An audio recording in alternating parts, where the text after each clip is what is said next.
नमस्कार दोस्तों, डिजिटल गुरुकुल में मैं श्रीकांत आप लोग सबका एक बार फिर से स्वागत करता हूं। दोस्तों, आपका अपार रिक्वेस्ट से फिर से मैं लेके आया हूं वर्तमान में कौन क्या है के बारे में। इसके पहले मैंने कई सेशन अपलोड किए, लाखों दोस्तों ने देखा और सराहा, उन सभी को तहे दिल से धन्यवाद। बात करेंगे वर्ष 2021 के कुछ अति महत्वपूर्ण नियुक्तियों के बारे में और पहले थोड़ी सी रिकैप कर लेते हैं। बात करते हैं सबसे पहले देश के प्रथम नागरिक कहे जाने वाले देश के राष्ट्रपति यानी प्रेसिडेंट ऑफ इंडिया के बारे में। हमारे राष्ट्रपति हैं वर्तमान में श्री रामनाथ कोविंद जी। ये आप सभी को पता होगा, ये एग्जाम में नहीं पूछा जाएगा, पूछा क्या जाएगा। तो राष्ट्रपति यानी प्रेसिडेंट एग्जामिनर का one of the favourite topic, और यहां से एक प्रश्न जरूर छपेंगे एग्जाम में, रट लीजिए। जैसे सबसे पहले बात करते हैं हमारे राष्ट्रपति हैं कौन, श्री रामनाथ कोविंद जी। इनके इंट्रोडक्शन के बारे में बात करते हैं। भारत का राष्ट्रपति होता कौन है? ये देश का प्रथम नागरिक होता है। ये तीनों सेनाओं का प्रमुख यानी जल सेना, थल सेना और वायुसेना, तीनों सेनाओं का प्रमुख होता है। ये देश का संवैधानिक प्रमुख होता है। एग्जाम में बार बार पूछे जाते हैं कि देश का राष्ट्रपति किस तरह का प्रमुख होता है, तो ये देश का संवैधानिक प्रमुख होता है। और देश का वास्तविक प्रमुख कौन होता है? तो भारत के प्रधानमंत्री देश का वास्तविक प्रमुख होता है। क्योंकि संविधान में कहने को तो सबसे ज्यादा पावर देश के राष्ट्रपति के पास है, बट वर्तमान में देश की वास्तविक शक्ति जो है भारत के प्रधानमंत्री के पास है, इसीलिए वास्तविक प्रमुख देश के प्रधानमंत्री होते हैं। इसके अलावा देश के कार्यपालिका का प्रमुख ये होते हैं। कार्यपालिका का अर्थ क्या होता है दोस्तों? कार्यपालिका दो तरह की होती है, केंद्र कार्यपालिका और राज्य कार्यपालिका। केंद्र कार्यपालिका में राष्ट्रपति, उपराष्ट्रपति, प्रधानमंत्री और मंत्रिपरिषद आते हैं, जबकि राज्य के कार्यपालिका में राज्यपाल, मुख्यमंत्री, मंत्रिपरिषद और महाधिवक्ता होते हैं। और इनके प्रमुख कौन होते हैं? देश के राष्ट्रपति होते हैं। तो ये तो हुई इंट्रोडक्शन की बात। अगर आपसे पूछी जाए कि भारत के राष्ट्रपति वर्तमान में है श्री रामनाथ कोविंद जी, ये देश के कितने नंबर के राष्ट्रपति हैं? तो ये देश के 14वें राष्ट्रपति हैं। मोस्ट इंपॉर्टेंट प्रश्न है। भारतीय संविधान के किस अनुच्छेद में देश के राष्ट्रपति के बारे में वर्णन है? तो अनुच्छेद 52 से लेकर 78 के बीच में देश के राष्ट्रपति के बारे में वर्णन है। ध्यान रखिए किसमें? अनुच्छेद संख्या 52 से लेकर अनुच्छेद संख्या 78 यानी 78 के बीच में भारत के राष्ट्रपति के बारे में वर्णन है। अब आगे क्या पूछा जा सकता है कि इनका कार्यकाल कितने दिनों का होता है? तो इनका कार्यकाल 5 वर्षों का होता है। बीच में भी इन्हें हटाया जा सकता है, तो इनको हटाने की प्रक्रिया को हम लोग महाभियोग या इम्पीचमेंट कहते हैं। इनके चुनाव की अगर बात करें तो इनका चुनाव होता है लोकसभा, राज्यसभा और विधानसभा के निर्वाचित सदस्यों के द्वारा। इनकी सैलरी की बात करें तो इनको सैलरी मिलती है 5 लाख रुपए। ध्यान रखिए। इनको शपथ ग्रहण कौन करवाता है? तो सुप्रीम कोर्ट के मुख्य न्यायाधीश के द्वारा इनको शपथ ग्रहण करवाया जाता है। और हाल ही में सुप्रीम कोर्ट के नए मुख्य न्यायाधीश चुने गए। कौन है वो? फटाफट मुझे कमेंट कीजिए।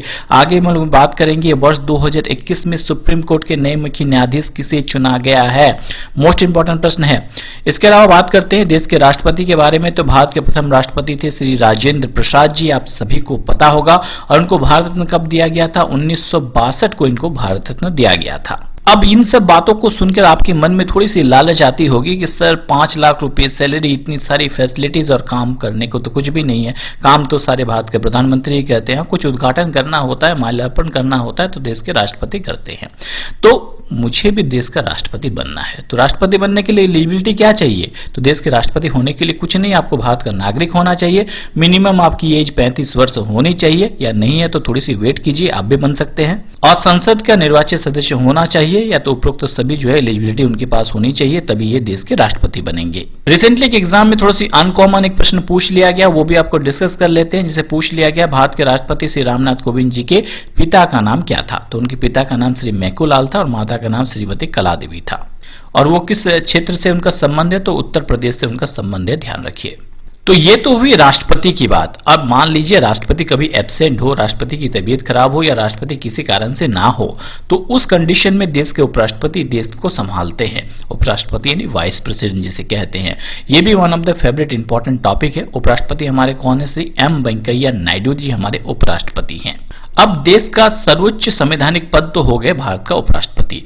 देश का कौन? राष्ट्रपति। तो उपराष्ट्रपति कौन होंगे? भारत का दूसरा सर्वोच्च संवैधानिक पद किसका होगा? उपराष्ट्रपति का होगा। उपराष्ट्रपति भारत के दूसरे नागरिक होते हैं, क्योंकि देश के प्रथम नागरिक कौन होते हैं? राष्ट्रपति होते हैं। अब एग्जाम में पूछा गया कि भारतीय संविधान में जो उपराष्ट्रपति का पद है वो कहां से लिया गया? तो उपराष्ट्रपति का पद जो है वो अमेरिका के संविधान से लिया गया है। और हमारे भारतीय संविधान में अनुच्छेद 63 के अनुसार उपराष्ट्रपति के पद के गठन का उल्लेख है। और अनुच्छेद 64 के अनुसार उपराष्ट्रपति सभी राज्य के सभापति पदेन जो है ये अध्यक्ष होंगे, राज्यसभा के सभापति के अध्यक्ष होंगे, इसके बारे में वर्णन है। अब रिसेंटली के एग्जाम में ऐसा प्रश्न पूछ लिया गया कि मान लीजिए किसी देश में राष्ट्रपति को त्यागपत्र देना हो तो वो किसे त्यागपत्र देगा, तो वो त्यागपत्र किसे देगा, उपराष्ट्रपति को त्यागपत्र देगा। ध्यान रखिए। अब आगे बात करते हैं उपराष्ट्रपति के निर्वाचन की। तो अनुच्छेद 67 में उपराष्ट्रपति के निर्वाचन के बारे में वर्णन है। इनकी एज भी मिनिमम 35 ईयर्स होनी चाहिए। यानी अगर आप लोग उपराष्ट्रपति भी बनना चाहते हैं तो मिनिमम आपकी एज कितनी होनी चाहिए, 35 वर्ष। और इनका भी कार्यकाल राष्ट्रपति की तरह 5 वर्षों का होता है नॉर्मली। और जिस प्रकार से राष्ट्रपति को हटाने के लिए महाभियोग लाया जाता है यानी इम्पीचमेंट लाया जाता है, उसी प्रकार से उपराष्ट्रपति को उसके पद से हटाने के लिए संकल्प प्रस्ताव लाया जाता है। और सैलरी की अगर बात करें तो जिस प्रकार से भारत के राष्ट्रपति की सैलरी 5 लाख रुपए होती है, उसी प्रकार से उपराष्ट्रपति की सैलरी कितनी होती है, 4 लाख रुपए होती है। और अगर उपराष्ट्रपति को त्यागपत्र देना हो तो किसे देगा, तो उपराष्ट्रपति को त्यागपत्र देना हो तो वो देश के राष्ट्रपति को देगा। यहां तक क्लियर है। अब रिसेंटली के एग्जाम में पूछा गया कि भारत में संसद यानी पार्लियामेंट किसको किसको मिलकर बनता है। तो संसद भारत में राष्ट्रपति, लोकसभा और राज्यसभा इन सभी को मिलकर भारत में संसद बनता है। क्लियर रखिए इन चीजों को। अब भारतीय संसद की बात करें तो अनुच्छेद 79 में भारत में संसद का वर्णन है। इसमें 3 चीजें आती है, लोकसभा, राज्यसभा और राष्ट्रपति। लोकसभा यानी इसे निम्न सदन कहते हैं, राज्यसभा को उच्च सदन कहते हैं और भारत का राष्ट्रपति क्या होता है, सदन के सत्र को बुलाता है। ये तो आपको पता होगा। यहां तक क्लियर हो गया। अब बात करते हैं भारत के सुपर हीरो यानी भारत में जिसके पास सर्वोच्च सबसे अधिक पावर है, भारत के प्रधानमंत्री के बारे में बात करते हैं। वर्तमान में भारत के प्रधानमंत्री हैं श्री नरेंद्र मोदी। ये आपको बताने की जरूरत नहीं है, भारत का बच्चा बच्चा जानता है। इनका संसदीय क्षेत्र कौन सा है, वाराणसी उत्तर प्रदेश इनका संसदीय क्षेत्र है। अब आपसे ये कभी नहीं पूछा जाएगा कि भारत के प्रधानमंत्री कौन है, आपसे ये पूछा जाएगा कि भारत के वास्तविक प्रमुख कौन होते हैं। तो भारत के प्रधानमंत्री भारत के वास्तविक प्रमुख होते हैं और राष्ट्रपति जिस प्रकार से राज्य का प्रमुख होता है उसी प्रकार से प्रधानमंत्री जो होते हैं वो सरकार का प्रमुख होता है। श्री नरेंद्र मोदी भारत के 15वें नंबर पर के प्रधानमंत्री हैं और 17वें लोकसभा चुनाव के बाद वो दूसरी बार भारत के प्रधानमंत्री बने हैं। वो गुजरात के 14वें नंबर के मुख्यमंत्री थे, ध्यान रखिए, और भारत के 15वें नंबर के प्रधानमंत्री बने हैं। अच्छा, रिसेंटली के एग्जाम में पूछा गया कि कितने ऐसे मुख्यमंत्री हुए हैं जो बाद में जाकर भारत के प्रधानमंत्री बने। तो 6 ऐसे व्यक्ति अभी तक हुए हैं जो पहले किसी राज्य के मुख्यमंत्री थे, बाद में देश के प्रधानमंत्री बने। सबसे पहला नाम है मोरारजी देसाई, पीवी नरसिम्हा राव, चौधरी चरण सिंह, बीपी सिंह, एचडी देवेगौड़ा और लास्ट में है श्री नरेंद्र मोदी। अब रिसेंटली एग्जाम में पूछा गया कि विश्व में सर्वप्रथम प्रधानमंत्री पद की शुरुआत कहां से हुई थी। तो विश्व में सर्वप्रथम प्रधानमंत्री पद की शुरुआत ब्रिटेन से हुई थी, ध्यान रखिए। और भारतीय संविधान में जो संसदीय व्यवस्था है वो ब्रिटेन से ही ली गई है। और भारत का जो प्रधानमंत्री होता है वो बहुमत दल का नेता होता है। इसके अलावा भारतीय संविधान के अनुच्छेद 74 में भारत के प्रधानमंत्री के बारे में वर्णन है। और भारत में प्रधानमंत्री की नियुक्ति कौन करता है, तो राष्ट्रपति के द्वारा नियुक्ति की जाती है। और लोकसभा चुनाव के बाद बहुमत दल के नेता को भारत के प्रधानमंत्री के रूप में शपथ ग्रहण करवाते हैं कौन, भारत के राष्ट्रपति। तो अगर आपको भारत का प्रधानमंत्री बनना है तो मिनिमम एज कितनी होनी चाहिए, आपको 25 वर्ष होनी चाहिए। राष्ट्रपति बनना है तो कितनी एज होनी चाहिए, 35 वर्ष होनी चाहिए। अच्छा, एक भारत के प्रधानमंत्री को शपथ ग्रहण कौन करवाता है, तो भारत के राष्ट्रपति के द्वारा उनको शपथ ग्रहण करवाया जाता है, ध्यान रखिए। इसके अलावा एक और पोस्ट है जो है भारत का उप प्रधानमंत्री, बट वर्तमान में भारत में कोई उप प्रधानमंत्री नहीं है, ध्यान रखिए। भारत के अंतिम उप प्रधानमंत्री श्री लालकृष्ण आडवाणी हुए। भारत में अब तक 7 उप प्रधानमंत्री हो चुके हैं। प्रथम उप प्रधानमंत्री थे सरदार वल्लभ भाई पटेल और लास्ट में कौन थे, लालकृष्ण आडवाणी जी। आगे बढ़ते हैं और बात करते हैं हमारे वर्तमान में वित्त मंत्री यानी फाइनेंस मिनिस्टर कौन है। तो आप सभी को पता होगा श्री निर्मला सीतारमण जी वर्तमान में हमारी वित्त मंत्री यानी फाइनेंस मिनिस्टर है। और हाल ही में इन्होंने बजट भी पेश किया, बजट 2021 इन्होंने पेश किया। और ये पहला पेपरलेस बजट पेश किया है इन्होंने, पहली बार टैबलेट से इन्होंने डिजिटल बजट पेश किया है देश का। और भारत की पहली पूर्णकालीन महिला रक्षा मंत्री भी रही है, आपको पता होगा, निर्मला सीतारमण। और इनका जो राज्यसभा कौन सा रहा है, इनका कर्नाटक इनका राज्यसभा क्षेत्र रहा है, राज्यसभा से ये सांसद रही है कर्नाटक से। अब देश के जो वित्त मंत्री होते हैं उनका काम क्या होता है, उनका काम देश में आम बजट तैयार करना होता है और देश की जो अर्थव्यवस्था होती है उनको सुचारू रूप से चलाना होता है।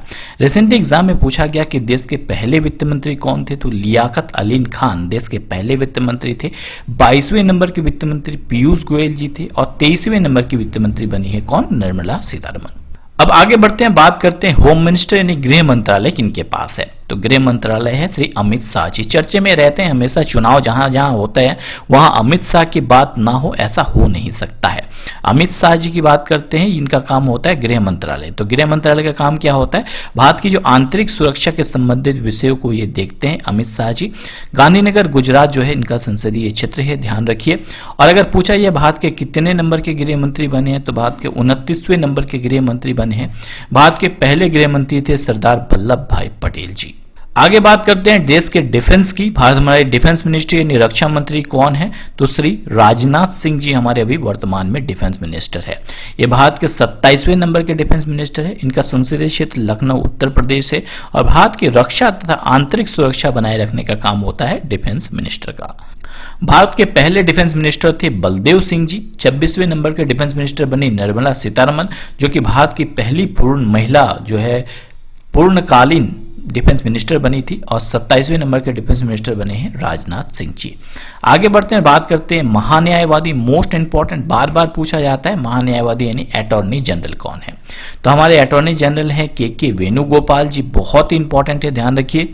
अब एक महान्यायवादी यानी अटॉर्नी जनरल का काम क्या होता है? ये जो केंद्र सरकार के कानूनी मामलों को सहायक के रूप में कार्य करता है, यह ध्यान रखिए। और देश की महान्यायवादी की नियुक्ति कौन करते हैं? तो भारत के राष्ट्रपति के द्वारा इनकी नियुक्ति की जाती है, ध्यान रखिए। और महान्यायवादी जो होता है देश का सर्वोच्च कानूनी अधिकारी होता है और इनका कार्यकाल 3 वर्षों का होता है। के वेणुगोपाल जी भारत के 15वें नंबर के अटॉर्नी जनरल हैं और भारतीय संविधान के अनुच्छेद जो है धारा 76 के तहत जो है भारत के राष्ट्रपति के द्वारा अटॉर्नी जनरल की नियुक्ति की जाती है। भारत के प्रथम अटॉर्नी जनरल महान्यायवादी MCC तलवार जी थे और इनकी नियुक्ति की बात करते हैं तो भारत के राष्ट्रपति के द्वारा ही इनकी नियुक्ति की जाती है। अटॉर्नी जनरल के बाद एक और होते हैं सॉलिसिटर जनरल, दोनों में कंफ्यूज मत होइए। अटॉर्नी जनरल है के वेणुगोपाल और सॉलिसिटर जनरल कौन है? तुषार मेहता जी। सॉलिसिटर जनरल क्या होता है? ये पब्लिक प्रोसिक्यूटर होते हैं और ये देश का दूसरा सबसे बड़ा कानूनी विधि अधिकारी होता है। और अटॉर्नी जनरल का क्या काम होता है? अटॉर्नी जनरल जो होते हैं वो सॉलिसिटर जनरल के सहायक के रूप में काम करते हैं, ध्यान रखिए। अगर पूछे जाए कि भारत के पहले सॉलिसिटर जनरल कौन थे, तो CK दफ्तरी जी भारत के पहले सॉलिसिटर जनरल थे। एंड मोस्ट इंपॉर्टेंट, हाल ही में कौन नियुक्त किया गया? कॉम्पिटेंट ऑडिटर जनरल के रूप में किसे नियुक्त किया गया? तो हाल ही में गिरीश चंद्र मुर्मू जी को भारत का कैग यानी कॉम्पिटेंट ऑडिटर जनरल, जिसे नियंत्रक और महालेखा परीक्षक कहा जाता है, के रूप में नियुक्ति किया गया। ये भारत के कितने नंबर के कैग होंगे? ये भारत के 14वें नंबर के नियंत्रक और महालेखा परीक्षक होंगे। कौन? गिरीश चंद्र मुर्मू जी। ये मोस्ट इंपॉर्टेंट है क्योंकि हाल ही में इनकी नियुक्ति की गई। अच्छा, भारत के 13वें नंबर के नियंत्रक और महालेखा परीक्षक कौन थे? तो राजीव महर्षि जी थी, ध्यान रखिए। कैग के बारे में बात करते हैं, इनका कार्यकाल कितने दिनों का होता है? तो 6 वर्षों का। इनकी नियुक्ति भी भारत के राष्ट्रपति के द्वारा की जाती है। इनका कार्य क्या होता है? तो भारत सरकार की रिपोर्ट जो है राष्ट्रपति को और राज्य सरकार की रिपोर्ट राज्य के राज्यपाल को देना काम होता है किसका? नियंत्रक और महालेखा परीक्षक का काम होता है। आगे बढ़ते हैं, बात करते हैं मोस्ट इंपॉर्टेंट देश के रक्षक यानी नौसेना के बारे में। नौसेना के अध्यक्ष वर्तमान में कौन है? तो चीफ ऑफ नेवल स्टाफ हमारे हैं अभी करमबीर सिंह जी। ये भारत के 24वें नंबर के चीफ ऑफ नेवल स्टाफ हैं, नौसेना अध्यक्ष है करमबीर सिंह जी। अगर पूछा जाए कि भारत के पहले नौसेना अध्यक्ष कौन थे, तो एडमिरल GTS हाल भारत के प्रथम नौसेना अध्यक्ष थे, ध्यान रखिए। और इसका हेडक्वार्टर कहाँ पे है? नई दिल्ली में है। आगे बढ़ते हैं, बात करते हैं नौसेना दिवस के रूप में कब मनाया जाता है? तो 4 दिसंबर को हम लोग नौसेना दिवस के रूप में मनाते हैं। आगे बात करते हैं थल सेना यानी आर्मी स्टाफ की। तो हमारे चीफ ऑफ आर्मी स्टाफ है मनोज मुकुंद नरावने जी। ये भारत के 28वें नंबर की चीफ ऑफ आर्मी स्टाफ है। हाँ, इसके पहले भारत के 27वें नंबर के चीफ ऑफ आर्मी स्टाफ थे बिपिन रावत जी। और हाल ही में इन्हें भारत का नया CDS बनाया गया यानी चीफ ऑफ डिफेंस स्टाफ बनाया गया। अगर पूछा जाए कि भारत के पहले CDS कौन बने हैं, तो बिपिन रावत जी बने हैं। और मनोज मुकुंद नरावने जी कौन है? भारत के अभी चीफ ऑफ आर्मी स्टाफ है। कितने नंबर के हैं? ये भारत का 28वें चीफ ऑफ आर्मी स्टाफ है, ध्यान रखिए। अगर पूछा जाए कि स्थापना कब हुई थी इसकी, तो 1 अप्रैल 1895 को इसकी स्थापना हुई थी, ध्यान रखिए। और आर्मी डे के रूप में हम लोग कब मनाते हैं? तो 15 जनवरी को मनाते हैं। अब आगे बच गया कौन? वायुसेना। वायुसेना अध्यक्ष हमारे कौन है? मोस्ट इंपॉर्टेंट है एडमिरल राकेश कुमार सिंह भदौरिया जी हैं, हमारे वायुसेना अध्यक्ष हैं ये। और वायुसेना दिवस के रूप में हम लोग कब मनाते हैं? हर साल 8 अक्टूबर को वायुसेना दिवस के रूप में मनाते हैं। आगे बढ़ते हैं, बात करते हैं मोस्ट इंपॉर्टेंट कि हाल ही में भारत का 48वें नंबर के मुख्य न्यायाधीश यानी चीफ जस्टिस ऑफ इंडिया कौन बने हैं? तो सही उत्तर है M N V. Ramana. N V. Ramana को हाल ही में भारत का 48वें नंबर का मुख्य न्यायाधीश नियुक्त किया गया। अब ये one of the most important topic है, चूंकि 2021 में नियुक्त किया गया, तो इनको थोड़ा सा पोस्टमार्टम कर लेते हैं, यानी यहां से एक भी प्रश्न आपका छूटना नहीं चाहिए। बात करते हैं CJI यानी चीफ जस्टिस ऑफ इंडिया यानी मुख्य न्यायाधीश के। देश के सबसे बड़ा कोर्ट कहे जाने वाले भारत के सुप्रीम कोर्ट के मुख्य होते हैं चीफ जस्टिस ऑफ इंडिया। इनका वर्णन भारतीय संविधान के किस अनुच्छेद में है? अनुच्छेद 124 में इसके बारे में वर्णन है। और भारतीय न्यायपालिका तथा सर्वोच्च न्यायालय का अध्यक्ष होता है कौन? मुख्य न्यायाधीश। और वर्तमान में मुख्य न्यायाधीश किसे बनाया गया है? एन.वी. रमन्ना को बनाया गया है। ये भारत के कितने नंबर के मुख्य न्यायाधीश होंगे? तो 48वें नंबर के मुख्य न्यायाधीश होंगे। 47वें नंबर के मुख्य न्यायाधीश थे शरद अरविंद बोबडे। उनके रिटायरमेंट के बाद एन.वी. रमन्ना को भारत का नया मुख्य न्यायाधीश बनाया गया है। भारत के पहले मुख्य न्यायाधीश कौन थे? तो H.J. कनिया भारत के प्रथम मुख्य न्यायाधीश थे। मुख्य न्यायाधीश को नियुक्ति कौन करता है? तो नियुक्ति और शपथ ग्रहण भारत के राष्ट्रपति के द्वारा की जाती है। और अगर उनको हटाने की प्रक्रिया हो तो हटाने की प्रक्रिया भी भारत के राष्ट्रपति के द्वारा ही की जाती है। अगर पूछा जाए कि भारत के मुख्य न्यायाधीश की रिटायरमेंट एज कितनी होती है, तो भारत के जो सुप्रीम कोर्ट है उनके जितने भी न्यायाधीश हैं या तो मुख्य न्यायाधीश है तो उनकी रिटायरमेंट एज होती है 65 वर्ष। बट अगर उससे पूछा जाए कि जो हाईकोर्ट होते हैं उनके जो न्यायाधीश होते हैं उनकी रिटायरमेंट एज कितनी होती है, तो 62 वर्ष। ये बेसिक डिफरेंस बार बार पूछा जाता है।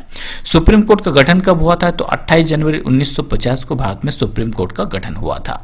अगर आपसे पूछ लिया जाए कि भारत के 47वें नंबर के मुख्य न्यायाधीश कौन थे, तो शरद अरविंद बोबडे। और 48वें नंबर के मुख्य न्यायाधीश बने हैं एन.वी. रमन्ना। अगला मोस्ट इंपॉर्टेंट प्रश्न कि हाल ही में रेल बोर्ड के नए अध्यक्ष और सीईओ के रूप में किसे चुना गया? मोस्ट इंपॉर्टेंट है, ध्यान रखिए। तो हाल ही में सुनीत शर्मा जी का भारतीय रेल बोर्ड के अध्यक्ष के रूप में चुना गया और ये भारत के रेल बोर्ड के सीईओ भी होंगे। कौन? सुनीत शर्मा जी। ध्यान रखिए। वह किनका स्थान लेंगे? ये विनोद कुमार यादव जी का स्थान लेंगे। हमारे रेल मंत्री कौन है? श्री पीयूष गोयल जी। और स्वतंत्र भारत के पहले रेल मंत्री कौन थे? तो जॉन मिथाई थे। अगला प्रश्न अगर आपसे पूछा जाए कि आयुष्मान भारत योजना के नए सीईओ किसे चुना गया है, तो आर.एस. शर्मा जी को आयुष्मान भारत योजना का नया सीईओ चुना गया है। आयुष्मान भारत योजना, ध्यान रखिए, ये दुनिया का सबसे बड़ा स्वास्थ्य योजना है। इसे प्रधानमंत्री जन आरोग्य योजना के नाम से भी जाना जाता है।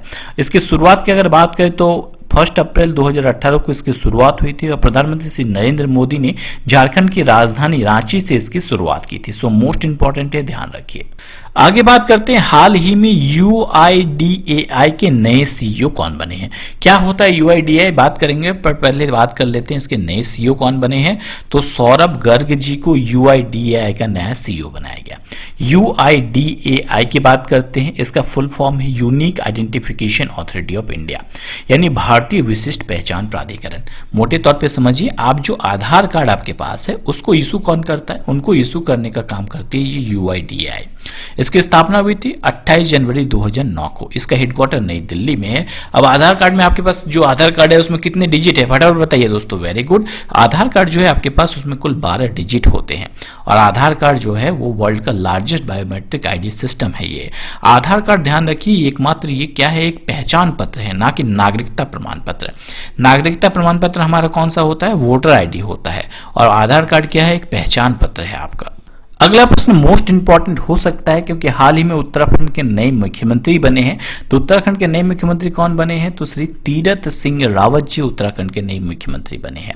मुख्यमंत्री को शपथ ग्रहण कौन करवाता है दोस्तों? फटाफट मुझे कमेंट कीजिए, मोस्ट इंपॉर्टेंट है। जिस प्रकार से मैंने भारत के राष्ट्रपति प्रधानमंत्री के बारे में बताया, आपको मुझे बताना है कि भारत के जो किसी भी राज्य के मुख्यमंत्री होते हैं उनको शपथ ग्रहण कौन करवाता है। तो हाल ही में उत्तराखंड के नए मुख्यमंत्री हैं तीरथ सिंह रावत जी। इनका संसदीय क्षेत्र कौन सा है? गढ़वाल। गढ़वाल इनका संसदीय क्षेत्र है और तीरथ सिंह रावत जी 4 साल के लिए मुख्यमंत्री रहेंगे। आपको बता दो कि तीरथ सिंह रावत जी ने किनका स्थान लिया है? तो त्रिवेंद्र सिंह रावत जी का स्थान लिया है इन्होंने। और 9 नवंबर 2000 को उत्तराखंड की स्थापना हुई थी, जो कि उत्तर प्रदेश से अलग हुआ था। उत्तराखंड बात करते हैं उत्तराखंड की, तो उत्तराखंड में 5 लोकसभा सीट, 3 राज्यसभा सीट और 70 विधानसभा सीट है। उत्तराखंड के नए मुख्यमंत्री तीरथ सिंह रावत जी बने हैं। उत्तराखंड की गवर्नर कौन थी? बेबी रानी मौर्य है। और उत्तराखंड की राजधानी की बात करें तो मोस्ट इंपॉर्टेंट इसलिए है कि हाल ही में उत्तराखंड की समर कैपिटल बनाई गई। उत्तराखंड की समर कैपिटल कौन सी है? गैरसेन है। और विंटर कैपिटल कौन सी है? देहरादून है। नेशनल नेशनल पार्क की अगर बात करें तो most important Rajaji national park, Jim Corbett national park most important है। कहाँ पे है? उत्तराखंड में है। अगर आपसे पूछा जाए कि उत्तराखंड हाईकोर्ट के चीफ जस्टिस कौन बने हैं, तो राघवेंद्र सिंह चौहान जी को बनाया गया है। इसके अलावा पूछा जाता है कि जिम कॉर्बेट नेशनल पार्क कहाँ पे है, तो Jim Corbett national park Uttarakhand में है, जो कि भारत का सबसे पुराना नेशनल पार्क है। इसका पहले किस नाम से जाना जाता था? इसे पहले हैली नेशनल पार्क के नाम से जाना जाता था, ध्यान रखिए। और हाल ही में उत्तराखंड के एक दिन के मुख्यमंत्री के रूप में सृष्टि गोस्वामी को चुना गया। इसके अलावा देश का पहला हिम तेंदुआ संरक्षण केंद्र कहां बनाया गया, तो उत्तराखंड के उत्तरकाशी में। और भारत का पहला पॉलिनेटर पार्क कहां बनाया गया, तो उत्तराखंड में बनाया गया। और उत्तराखंड के रानीखेत में ही भारत के पहले वन चिकित्सा केंद्र का भी उद्घाटन किया गया। इसके अलावा मोस्ट इंपॉर्टेंट, उत्तराखंड के एंटी ड्रग कैंपेन के ब्रांड एम्बेसडर कौन है, तो संजय दत्त है। उत्तराखंड स्वच्छ भारत अभियान के ब्रांड एम्बेसडर कौन है, अक्षय कुमार है। और भारत का सबसे ऊंचा डैम कौन सा है, तो वह टिहरी डैम कहाँ है, उत्तराखंड में है, भागीरथी नदी पर बना हुआ है। अब रिसेंटली के एग्जाम में मोस्ट इंपॉर्टेंट एक प्रश्न पूछ लिया गया कि लेपू लेक पास कहाँ पे है, तो लेपू लेक पास ध्यान रखिए एक ट्राई जंक्शन है, यानी 3 देशों को मिलकर बना है, भारत, नेपाल और चाइना, तीनों का ट्राई जंक्शन है, जो कि उत्तराखंड के लोकेटेड है। ध्यान रखिए कौन सा है, लेपू लेक पास। आगे बढ़ते हैं, बात करते हैं हाल ही में राष्ट्रीय सुरक्षा गार्ड, यानी जिसे नेशनल सिक्योरिटी गार्ड कहा जाता है, के महानिर्देशक यानी डायरेक्टर जनरल कौन बने हैं। तो हाल ही में M.A. गणपति को राष्ट्रीय सुरक्षा गार्ड का महानिर्देशक नियुक्त किया गया है। इसके पहले कौन थे दोस्तों, तो इसके पहले SS देसवाल जी थी। तो SS देसवाल जी का जगह लेंगे कौन, M.A. गणपति। अब ऑप्शन में आपको 3 नाम और दिख रहे हैं, मोस्ट इंपॉर्टेंट नियुक्ति है, इसलिए मैं डिस्कस कर देता हूं। कुलदीप सिंह, सुबोध कुमार जायसवाल और सोमा मंडल। सबसे पहले बात करते हैं M.A. गणपति की। नेशनल सिक्योरिटी गार्ड के डायरेक्टर जनरल बने। कुलदीप सिंह CRPF के डायरेक्टर जनरल नियुक्त किए गए। सुबोध कुमार जायसवाल CISF के डायरेक्टर जनरल और सोमा मंडल सेल की पहली महिला अध्यक्ष चुनी गई। NSG यानी नेशनल सिक्योरिटी गार्ड 22 सितंबर 1986 का फाउंडेशन हुआ, हेडक्वार्टर नई दिल्ली में है। CRPF यानी सेंट्रल रिजर्व पुलिस फोर्स 27 जुलाई 1939 को इसकी स्थापना हुई। सेवा और निष्ठा इसके मोटो है, हेडक्वार्टर नई दिल्ली में है। अगर बात करते हैं CISF की, तो सेंट्रल इंडस्ट्रियल सिक्योरिटी फोर्स 10 मार्च 1969 में फाउंडेशन हुई, हेडक्वार्टर नई दिल्ली। मोस्ट इंपॉर्टेंट सेल की बात करते हैं, एक महारत्न कंपनी है, steel authority of India limited इसका फुल फॉर्म है। सोमा मंडल हाल ही में इसकी पहली महिला चेयरमैन बनी है और 19 जनवरी 1954 को इसका फाउंडेशन हुआ, हेडक्वार्टर इसकी नई दिल्ली में है। दोस्तों आज के लिए इतना ही, वीडियो ज्यादा लंबा हो रहा है, इसका सेकंड पार्ट मैं जल्दी ही अपलोड कर दूंगा, लिंक नीचे डिस्क्रिप्शन बॉक्स में दे दूंगा। इसके अलावा वर्ष 2020 के जनवरी मंथ से अभी तक के इंपॉर्टेंट करंट अफेयर्स का PDF आ चुका है, आप चाहे तो डाउनलोड कर सकते हैं, लिंक नीचे डिस्क्रिप्शन बॉक्स में है। और आज के लिए आपका क्विज का प्रश्न है कि भारत के अगले मुख्य न्यायाधीश यानी चीफ जस्टिस ऑफ इंडिया कौन होंगे, M.A. गणपति, N.V. रमना, विकास सिंह या G.P. सामंत। आपको इसका उत्तर कमेंट बॉक्स में कमेंट करके बताना है। हर एक स्टूडेंट जो इस वीडियो को देख रहा है, एक्सपेक्ट करूंगा कि हर कोई कमेंट करे और साथ में जितनी भी डिटेल आपको चीफ जस्टिस ऑफ इंडिया के बारे में याद है, सारी चीजें आप नीचे लिख सकते हैं, एक बार लिख दीजिए, जिंदगी भर आपको याद रहेगा। आज के लिए इतना ही, जल्द ही लौटेंगे नई वीडियो नई नॉलेज के साथ, तब तक हंसते रहिए, मुस्कुराते रहिए। Thanks for watching my video. जय हिंद, जय भारत दोस्तों।